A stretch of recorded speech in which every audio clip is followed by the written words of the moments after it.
കൊച്ചമ്മ, ചന്ദ്രഹാസൻ കമ്പനിയിൽ എത്ര ജോലിക്കാരുണ്ടാവും?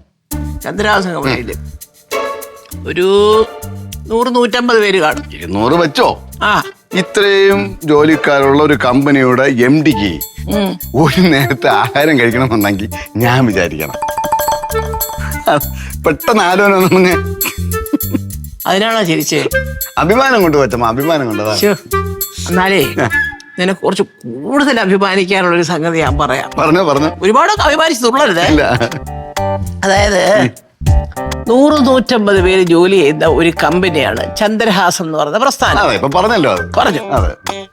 അതിന്റെ MD ആയ ഞാൻ, അല്ലെങ്കിൽ അതിന്റെ ഉടമസ്ഥയായ ഞാൻ സുഹാസിനി, എനിക്ക് വേണമെങ്കിൽ എന്തെല്ലാം തരത്തിലുള്ള ആഹാരം ഉണ്ടാക്കാൻ ഏതൊക്കെ രാജ്യത്തു നിന്നൊരു കുക്കിനെ കൊണ്ടുവരാവിടെ.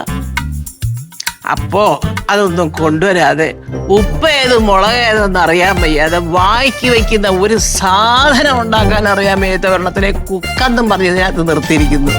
അതിന്റെ ആ അഭിമാനത്തെ കുറിച്ച് എന്ത് പറയുന്നു? ഒന്നുമില്ല, അത് വേണ്ട, അത് വേണ്ട. ആഹാരം കഴിക്കുമ്പോ സംസാരിച്ചോണ്ടാ. അയ്യോ, അതാണ് ഇത്ര നേരം മിണ്ടാതെ വായി കെട്ടിയിരുന്നത്. മനസ്സിലായി.